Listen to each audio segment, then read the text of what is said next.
Welcome once again to another presentation on AS Business Studies syllabus code 9609, where today we are looking at cash flows in business.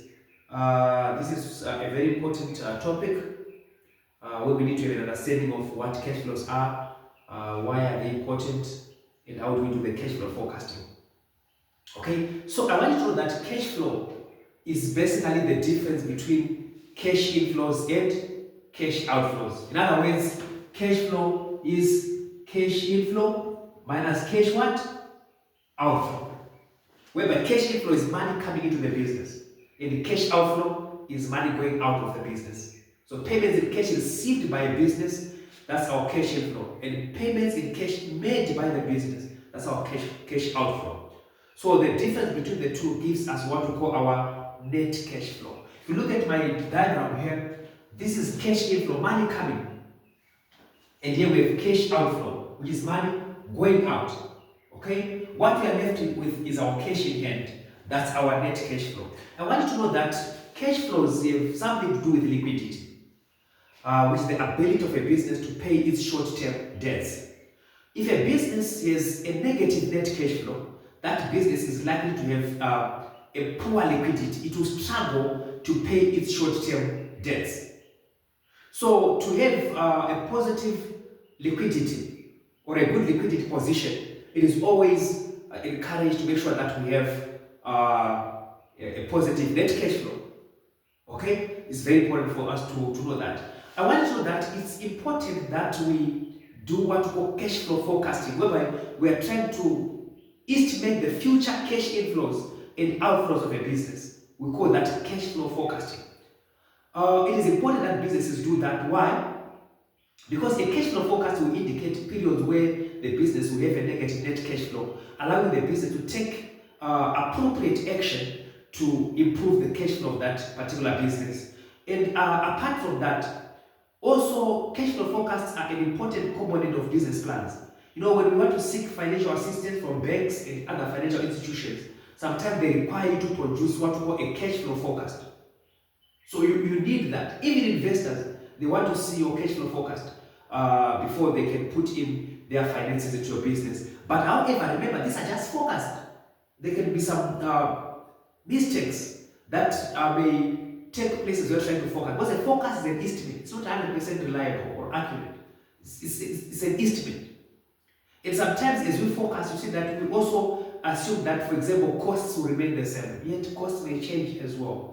And our revenues also, we assume they will actually be the same, which may not be so. Those are just some limitations of cash flow forecasting. Okay? I want you to know that sometimes businesses may be in a very bad position in terms of their cash flow forecast, cash flow, because of several reasons. For example, poor planning, which may lead to overspending.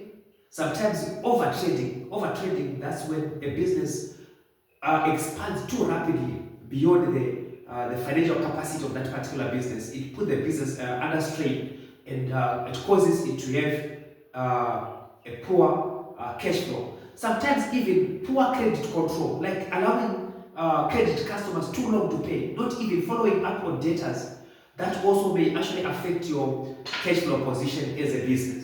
So to improve your cash flow position, there are two main ways we can do that. One of the ways is to increase the cash inflow. Okay, we're answering an exam question. We can actually increase the what? The cash inflow. For example, by obtaining either internal or external sources of finance. Maybe selling our assets, maybe selling off inventories, obtaining a loan, obtaining a bank overdraft, leasing of assets, using retained profits, injecting personal savings. So all cash inflows, all sources of finance can be used to improve your cash inflows. Or we can also reduce cash outflows, whereby we can delay paying suppliers for goods we bought on credit, or maybe we also delay obtaining capital equipment like machinery, which can take out some money, isn't it? Or maybe using leasing rather than outright purchase of what? Of machinery and equipment, just to make sure that we reduce the outflow. So those are two main ways we can improve. We can actually increase the inflow by using any of the sources of finance we discussed. Or we reduce the what? The outflow. Or we do both, so that our cash flow can be improved. Remember something also before I stop this presentation. Having a negative net cash flow does not mean that you are unprofitable. It's possible that a profitable business can have cash flow problems. Why? Because cash and profit are not the same. Cash flow is basically the money we have to meet the what? The daily expense of the business. Yet when we talk about profit is the difference between our revenue and our total cost. So it's possible that a profitable business can have a negative cash flow. It is also possible that a business that has a positive cash flow can be unprofitable. Thank you very much for watching. See you in the next presentation.